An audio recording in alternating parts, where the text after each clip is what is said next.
23 मार्च 1931 लाहौर।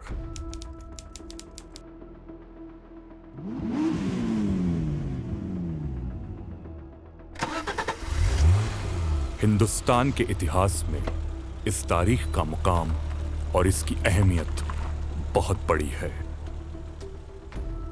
यह शहादत का वो दिन है जिसने भारत के स्वतंत्रता संग्राम की सूरत बदल कर रख दी।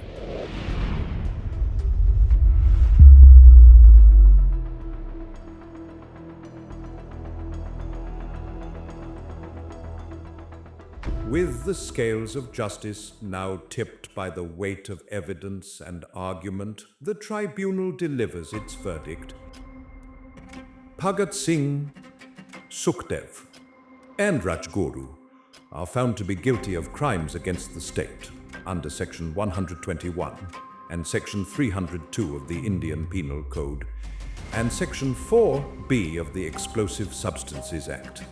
Thus, by the authority vested in this tribunal, they are sentenced to be hanged by the neck until death.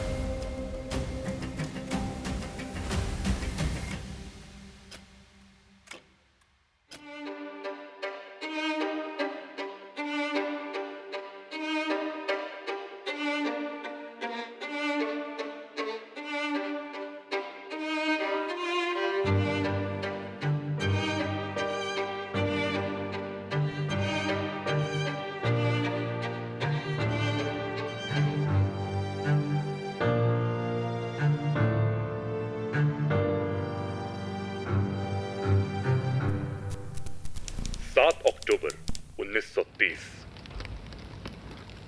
अंग्रेजी हुकूमत के एक स्पेशल ट्राइब्यूनल ने लाहौर कॉन्स्पिरेसी केस में भगत सिंह, सुखदेव और राजगुरु को फांसी की सजा सुनाई थी और तारीख मुकर्रर हुई थी 24 मार्च 1931।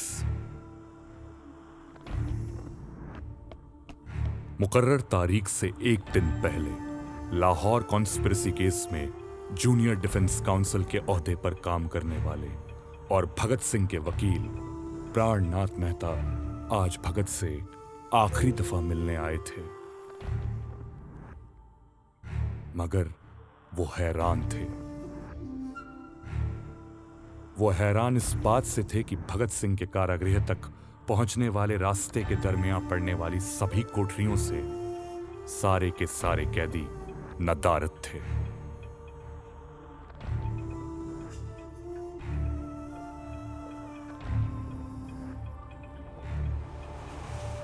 भगत सिंह ने तारीख 8 अगस्त 1929 को सेंट्रल लेजिस्लेटिव असेंबली में अपनी गिरफ्तारी दी थी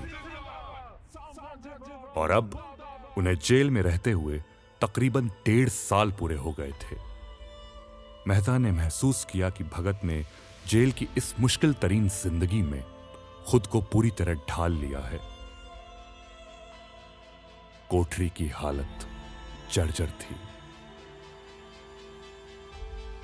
मगर उस तंग कोठरी में भी भगत पिंजरे में बंद किसी शेर की तरह नजर आ रहे थे। भगत को मेहता की मौजूदगी का एहसास हो जाता है। वो मेहता का स्वागत मुस्कुराकर करते हैं। मेहता भगत से उनका हाल जानना चाहते हैं। जवाब में भगत मेहता से सिर्फ इतना पूछते हैं कि क्या आप मेरी किताब रेवोल्यूशनरी लेनिन लाए या नहीं।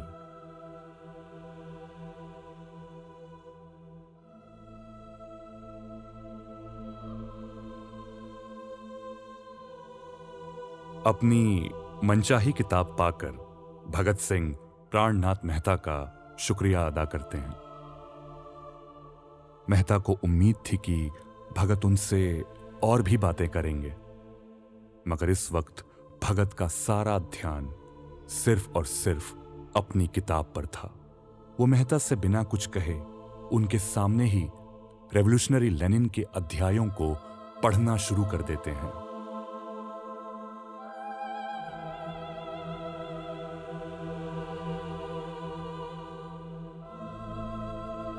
मेहता के सामने अब जिंदगी की बंदिशों से आजाद और आने वाली मौत से बेखौफ एक ऐसे शख्स की तस्वीर थी जिसने अपने डर को ही अपनी मुहिम की बुनियाद बना लिया था।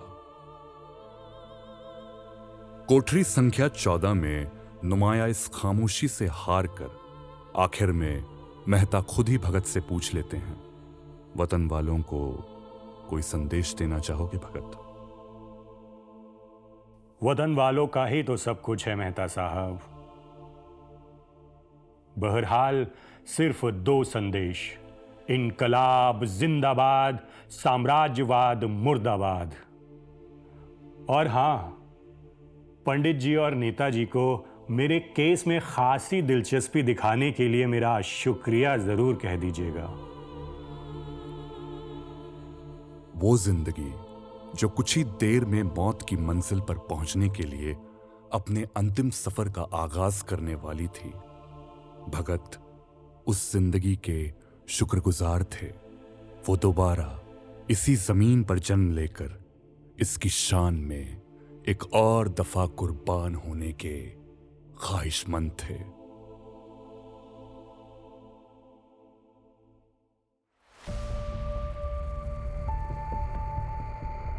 लाहौर कॉन्स्पिरेसी केस के मुकदमे की सुनवाई एक तरफा और बेबुनियादी थी। बिना किसी भी किस्म की जिरह के ब्रिटिश हुकूमत ने भगत सिंह और उनके साथियों को फांसी की सजा सुनाई थी। उन्हें लगा कि भगत सिंह को सलाखों के पीछे डालकर अंग्रेजी हुकूमत उनकी क्रांतिकारी गतिविधियों पर लगाम लगा देगी।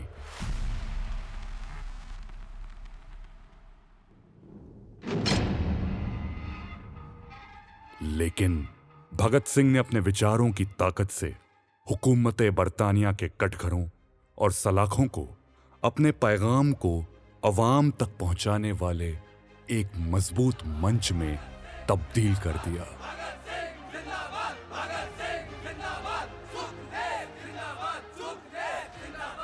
ये वो वक्त था जब सिर्फ हिंदुस्तान ही नहीं बल्कि पूरी दुनिया में भगत सिंह के नाम के नारे की गूंज सुनाई दे रही थी। उनकी इस मकबूलियत और लोगों के मन में भगत के लिए उमड़े प्यार और जुनून से अंग्रेजी हुकूमत इस कदर खौफजदा थी कि वो भगत सिंह और उनके साथियों के फांसी के मुकर्रर दिन और तारीख से 12 घंटे पहले ही उन्हें फांसी देने पर मजबूर हो गई।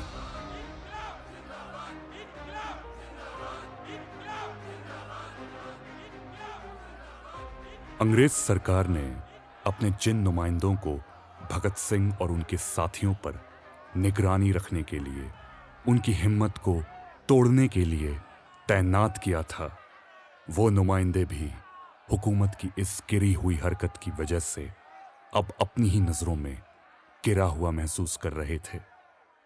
वे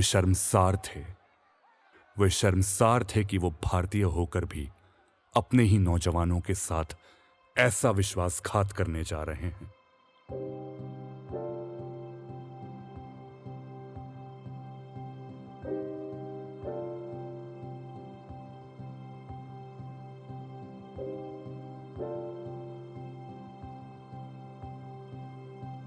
वो नुमाइंदे भगत को बताते हैं, वक्त हो गया है सरदार, अपने अंतिम स्नान की तैयारी करो। सिर्फ कुछ पन्ने रह गए हैं जनाब, पढ़ लूं?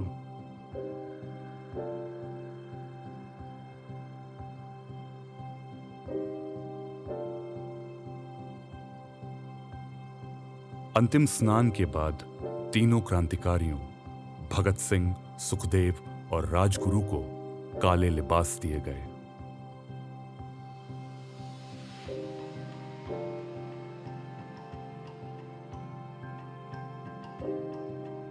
जेल वार्डन चरत सिंह भगत सिंह की शख्सियत से मुतासिर थे और उनके लिए फिक्रमंद भी।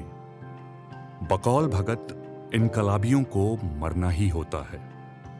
उनकी फतह का परचम जिस मिट्टी पर लहराता है, उस मिट्टी में इनकलाबियों का खून मिला होता है। चरत सिंह भगत सिंह के ज़हनी आयाम की गहराई से वाकिफ थे, मगर फिर भी वो इन हालातों में भगत के हौसले, उनके जुनून और मौत की इस घड़ी में भगत को इतना बेतकल्लुफ खड़ा देखकर बेचैन हो उठे थे। भगत के आखिरी लम्हों में चरत सिंह भगत से रब को याद करने की गुजारिश करते हैं। सारी उम्र तो मैंने रब को याद तक नहीं किया पाजी। सच कहूं तो गरीबों की गुर्बत के लिए कई बार मैंने उसे कोसा भी है, और अब उसके दर पर गुहार लगाऊंगा तो वो सोचेगा कि मैं अपना अंत नजदीक देखकर डर गया हूं। माफ करना पाजी, ये मैं नहीं करूंगा। चरत सिंह भगत सिंह को हौसला देने आए थे, लेकिन असल में हौसले की जरूरत चरत सिंह को थी। भगत सिंह उन्हें समझाते हैं कि ये जज्बाती होने का वक्त नहीं है, ये सिलसिला अब थमने वाला नहीं है, क्योंकि आवाम अब जाग चुकी है। ऐसे मंजर अभी और देखने को मिलेंगे। कल करतार सिंह सराभा और खुदीराम बोस जैसे सपूतों ने मातृभूमि के लिए अपनी कुर्बानी दी थी। आज भगत कुर्बान हो रहा है, और आने वाले वक्त में इस वतन पर कुर्बान होने के लिए हम जैसे और आएंगे।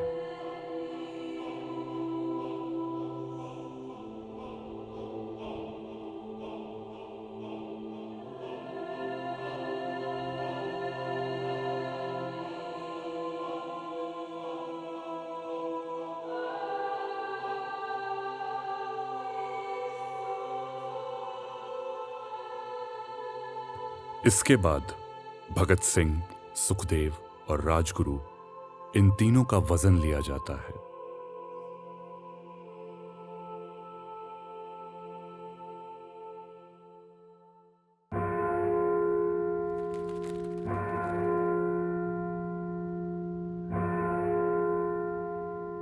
और अब वो तीनों तैयार थे उस मंजिल के लिए जिसका इंतजार उन्होंने ताउम्र किया था।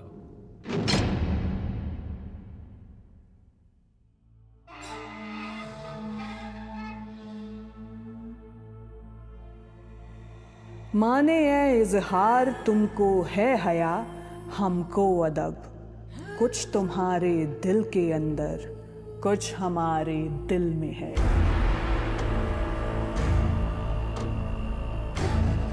वक्त आने दे, बता देंगे तुझे ए आसमां।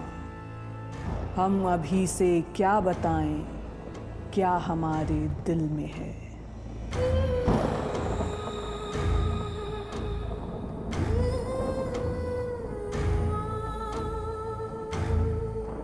खींच कर लाई है सबको कत्ल होने की उम्मीद।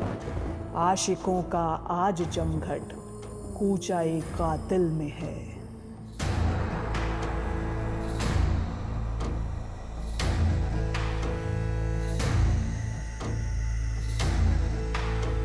सरफरोशी की तमन्ना अब हमारे दिल में है। देखना है जोर कितना बाजुए कातिल में है।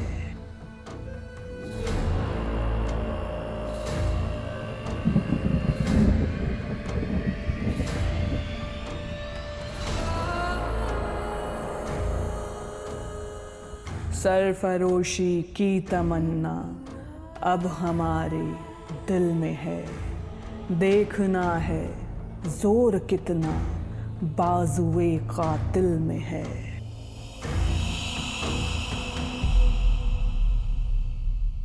जब भगत सिंह और उनके साथियों से उनकी आखिरी ख्वाहिश पूछी गई तो उन्होंने एक दूसरे को आखिरी बार गले लगाने की मांग रखी।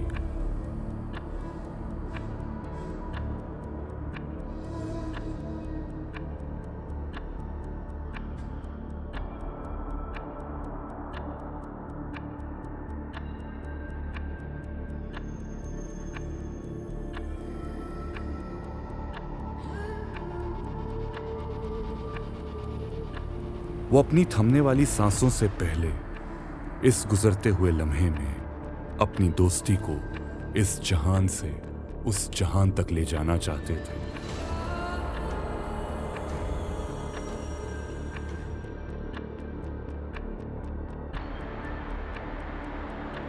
हाथ खोल दो इनके।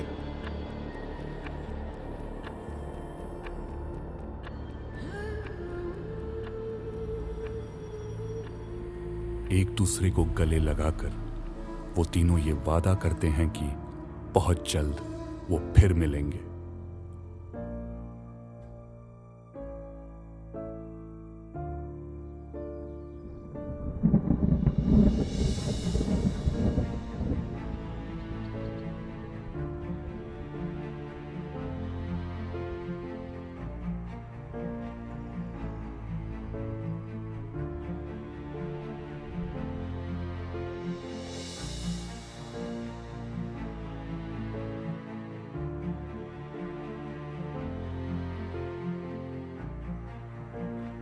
वो तीनों एक ऐसे दिन की जुस्तजू में थे जहां वो आजाद होंगे। इनकलाब जिंदाबाद! इनकलाब जिंदाबाद! जहां उनकी अपनी ज़मीं होगी, इनकलाब जिंदाबाद! जहां उनका अपना आसमां होगा। इनकलाब जिंदाबाद! इनकलाब जिंदाबाद! इनकलाब जिंदाबाद!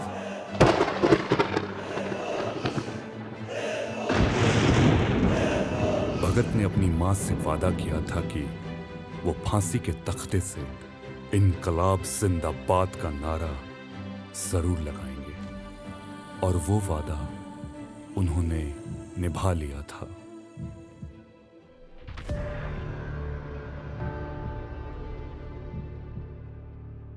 सिर्फ भगत ही नहीं, उनके यार भी मौत की आमद में बेखौफ खड़े थे।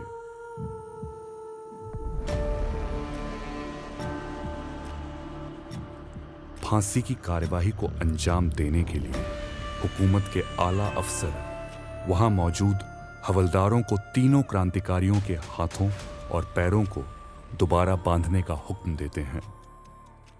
फांसी की इस प्रक्रिया को पूरा करने के लिए लाहौर के पास शाहदरा से मसीह जल्लाद को बुलाया गया था।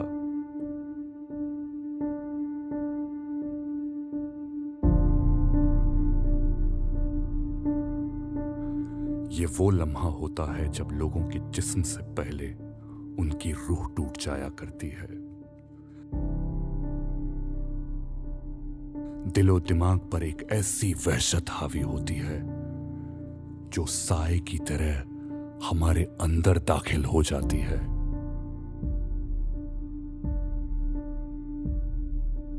ये एक बला है जो मरने वालों का मरने से पहले कलेजा चबा लेती है।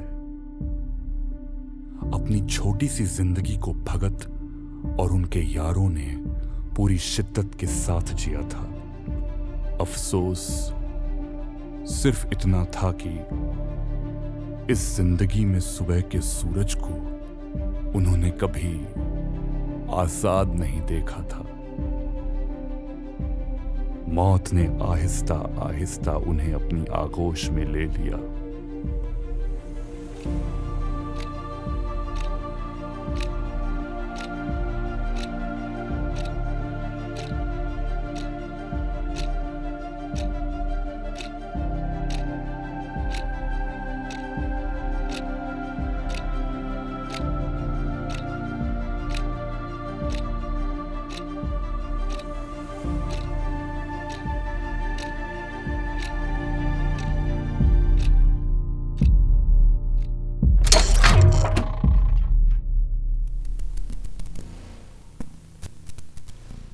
और फिर एक सुबह आई जहां भगत सिंह, सुखदेव और राजगुरु आजाद थे।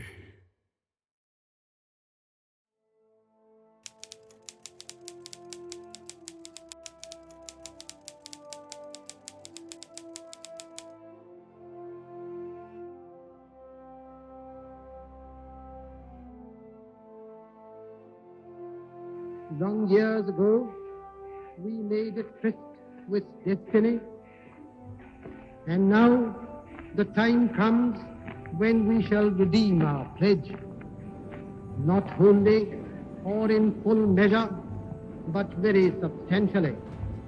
At the stroke of the midnight hour, when the world sleeps, India will awake to life and freedom.